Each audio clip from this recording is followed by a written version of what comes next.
Hey guys, it's me, Gearholic here, and I'm doing a review on my favorite backpack, the Kelty Redtail.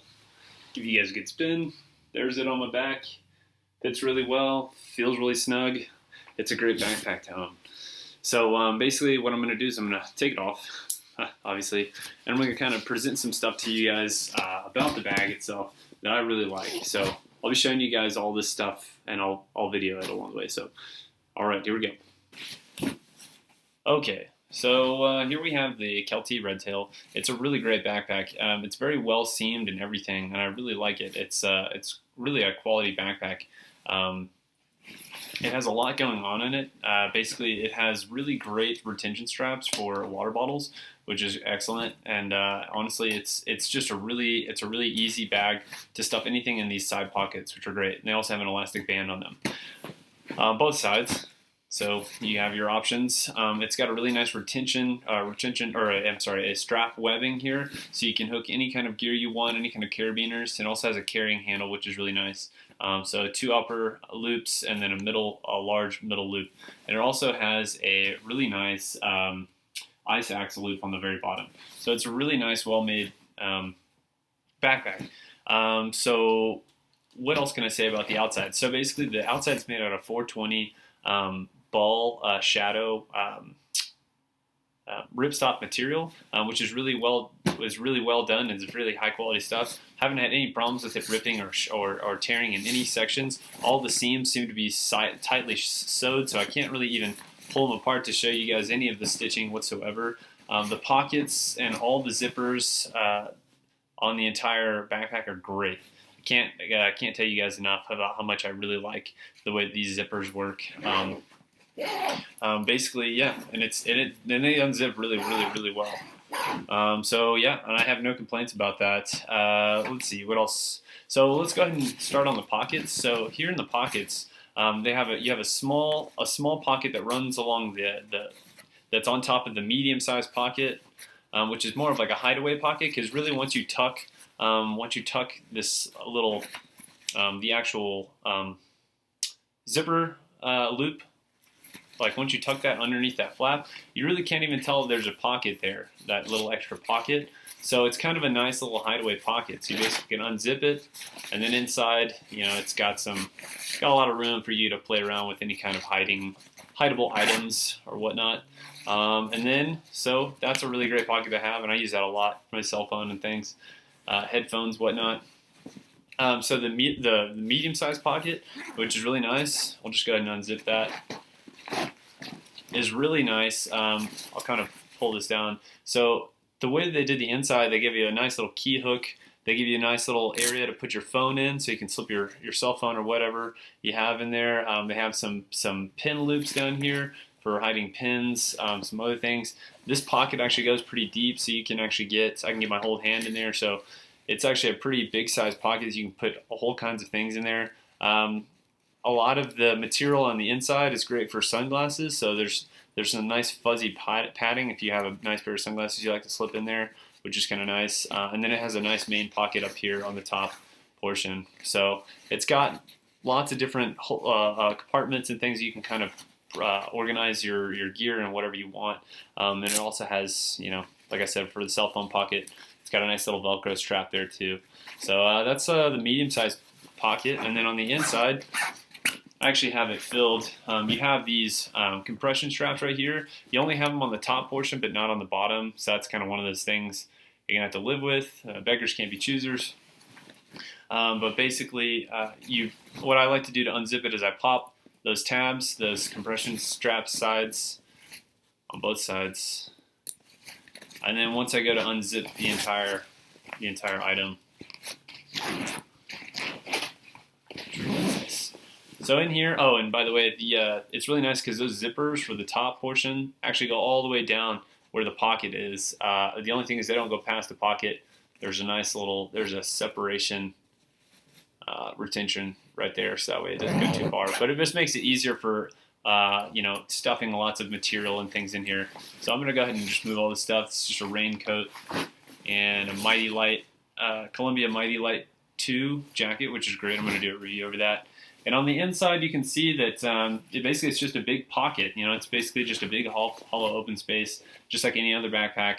There's no weird dividers or anything. There is no like mesh anything on the opposite end. There is one pocket that kind of divides out. I'm just going to kind of show you guys this. So it's kind of nice because it means that it's water hydration pack compatible. So you can actually has a separate pocket for your hydration pack, which is nice, and then hydration straps right here that you can hook it up to, which are nice. These I wouldn't say are very strong, so they may break if they have too much weight on them or something. But all the stitching and everything that's done on the inside of the backpack, you can see is really well done. They've actually gone through they've taken the time to actually seal the inside seams as well, so that way you can't you don't see any of the seams. They're not going to fray or do anything weird like some of the backpacks out there. You know, JanSport has an issue of the zippers and things fraying and then just literally tearing out. Another thing I was going to show you guys is on the inside. The outside is like I was talking about, that 420 polyester. On the inside, you can almost see it's almost waxy, like a waxy covering. That is waterproofing. That they've tried to put on the inside of the actual bag itself, and that does a lot in aiding water resistance, not necessarily making it waterproof, but it does make the bag a lot better as far as handling rain in certain situations. So it's a really nice quality that they put into this bag, and there's your famous Kelty logo right there, which is nice.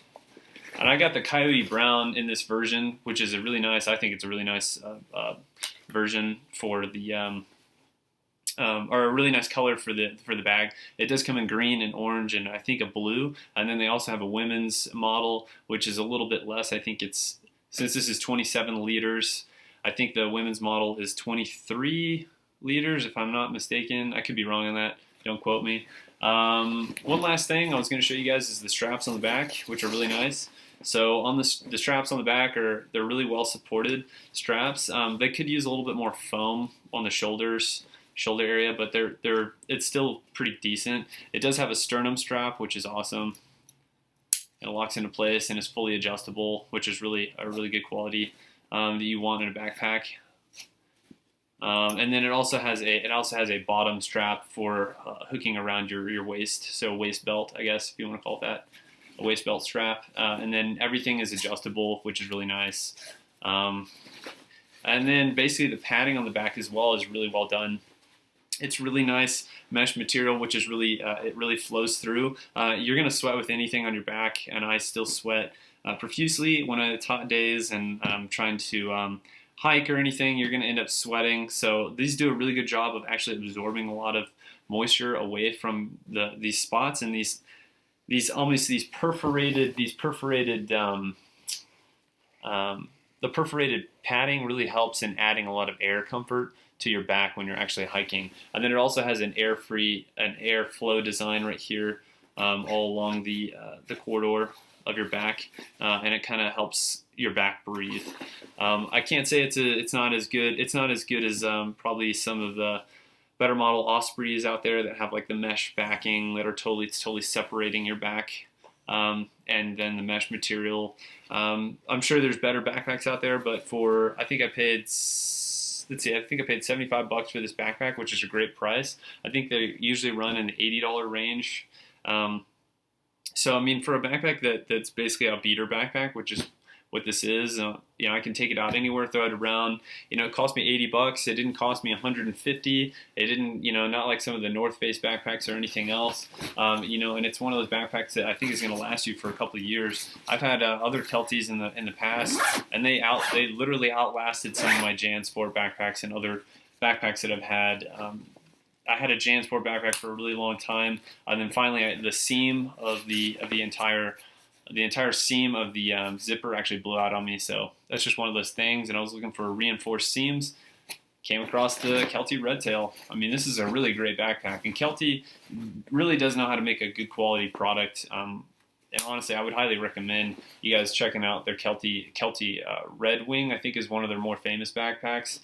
This is the Red Tail. It's just one of those designs, you know, one of their their different models or whatever. It's a really great backpack. You guys should really check it out. Well, basically that's all I have for today. So I hope you guys enjoyed the review, because I certainly liked giving you guys a review. If you guys have any questions or comments or anything, let me know and I'll try to answer them back. All right, well, you guys have a good one. This is Gearaholic and I'm signing out. See you later.